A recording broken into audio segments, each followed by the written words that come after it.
All right, everybody. In today's class, we're going to be talking about foundational concepts, including content policies and not safe for work models. I'm going to be cautioning people to check terms of use on websites and understand what some LLMs will allow and what they won't allow. And at the end of class, we use Rexy to test a couple of the models on OpenRouter. So hopefully that will be helpful to you. Thanks. Enjoy the class.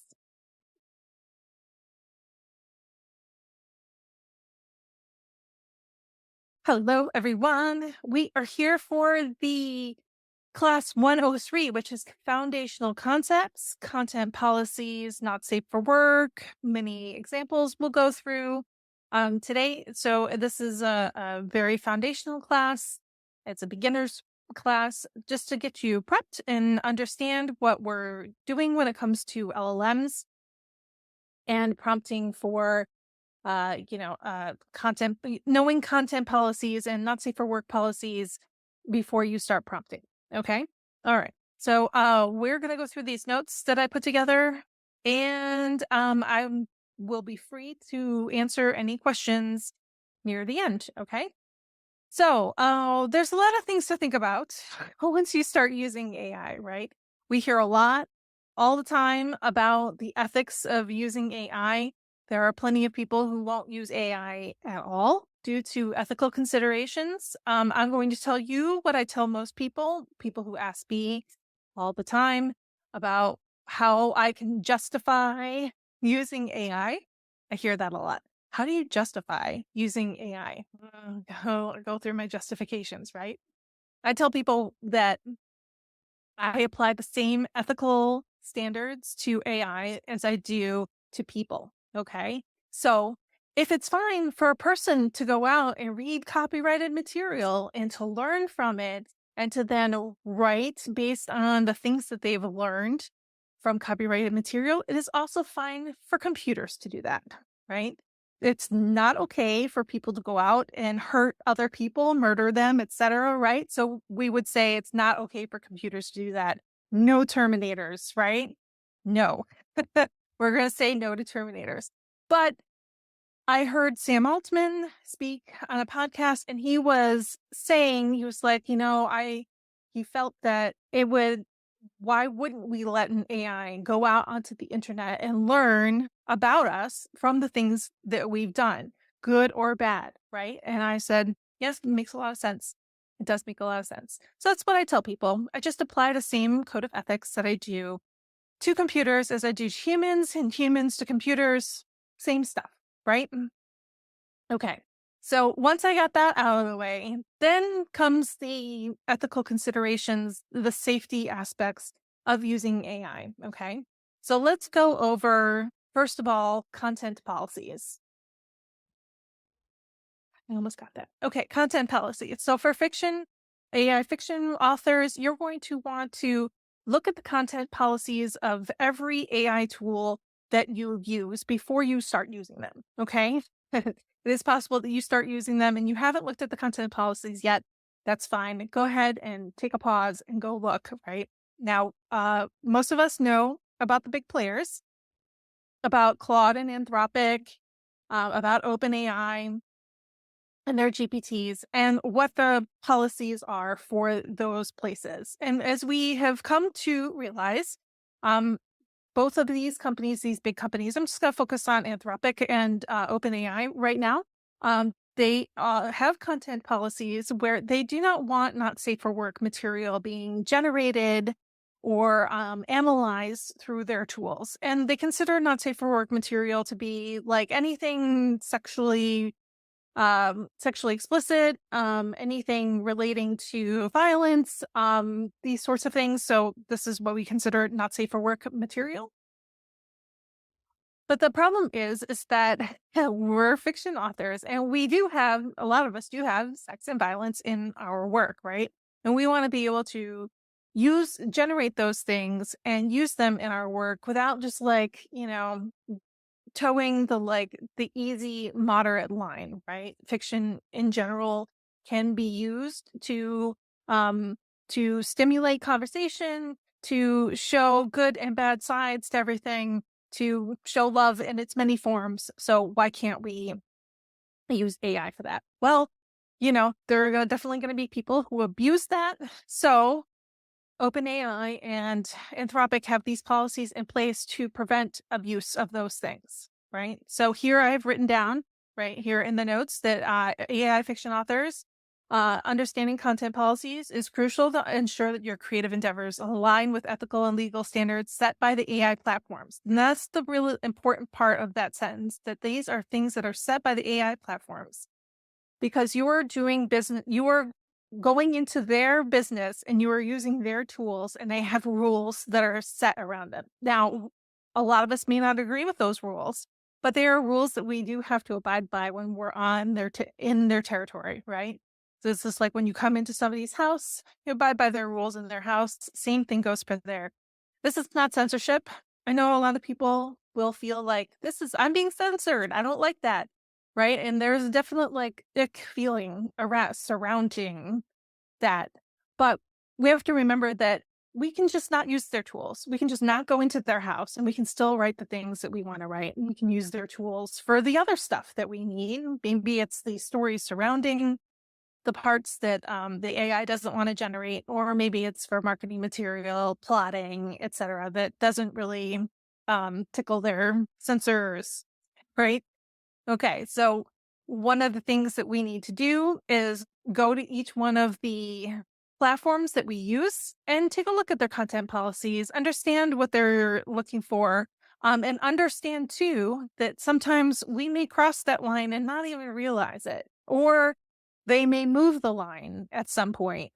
There have been times when somebody has come to me and been like, oh, my characters were leaning in for a kiss, and I got this big warning up on the screen. It was like, don't do this, in red. And you think, oh, well, it's just a kiss, right? But then, sometimes the kiss leads to more.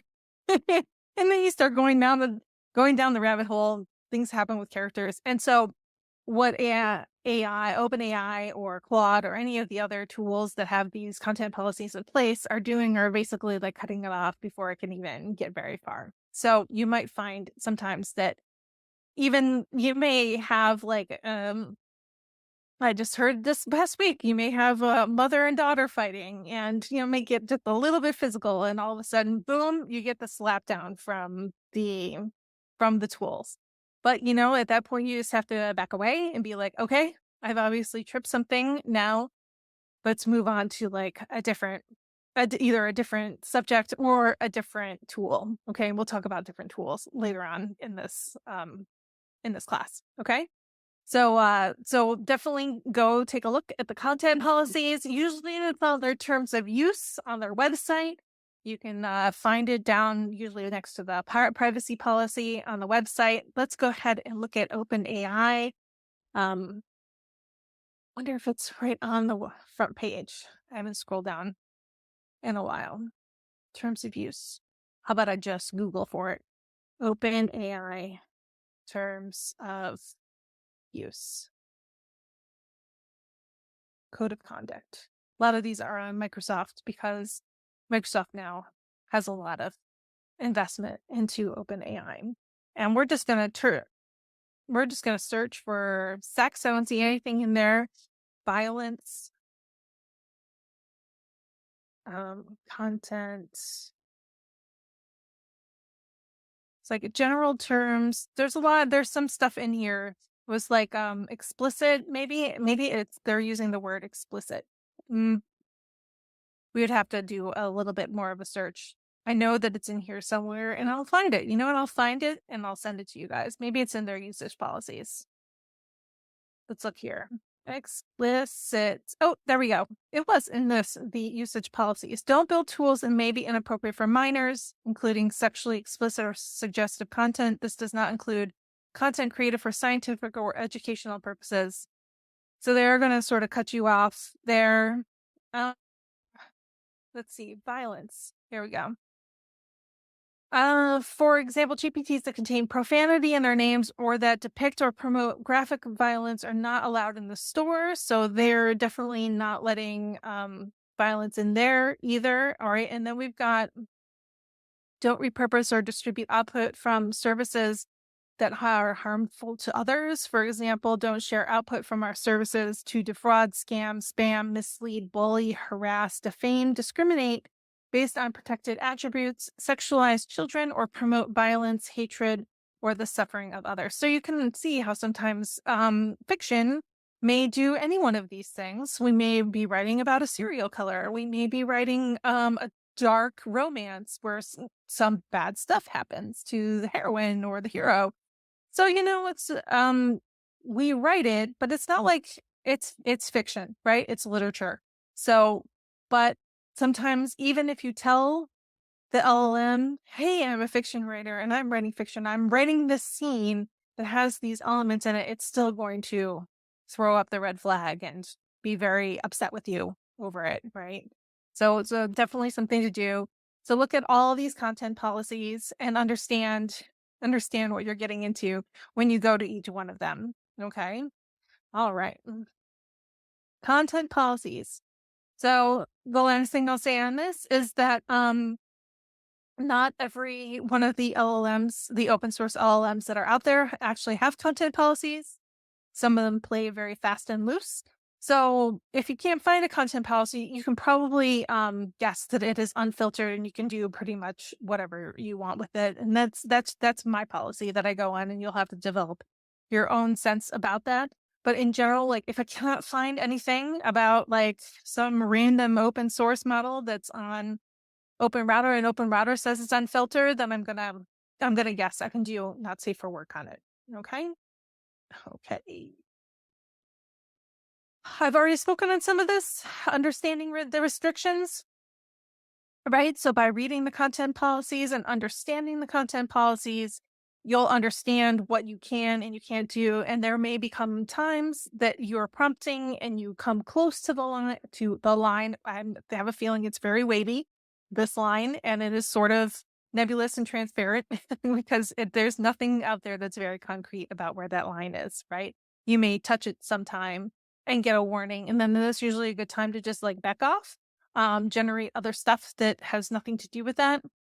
So you're basically burying your flagged material around other material that's fine. And it becomes a matter of percentages at that point. So if like 1% or less, or, a very, very, very small amount of the stuff that you've been generating hits the content warnings, then OpenAI is not going to worry too much about you. You come in and 90% of everything that you're doing is hitting all the content policies, you're probably going to be in trouble. Okay. So consider that when you're working. Okay.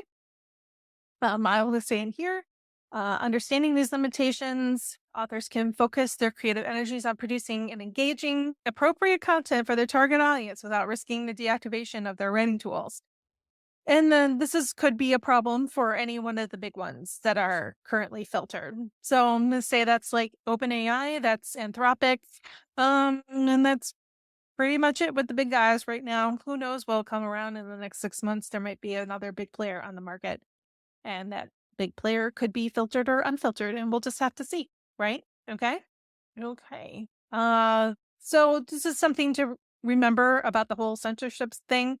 You may feel like you're being censored, but these are policies that are in place to protect the companies against legal repercussions, right?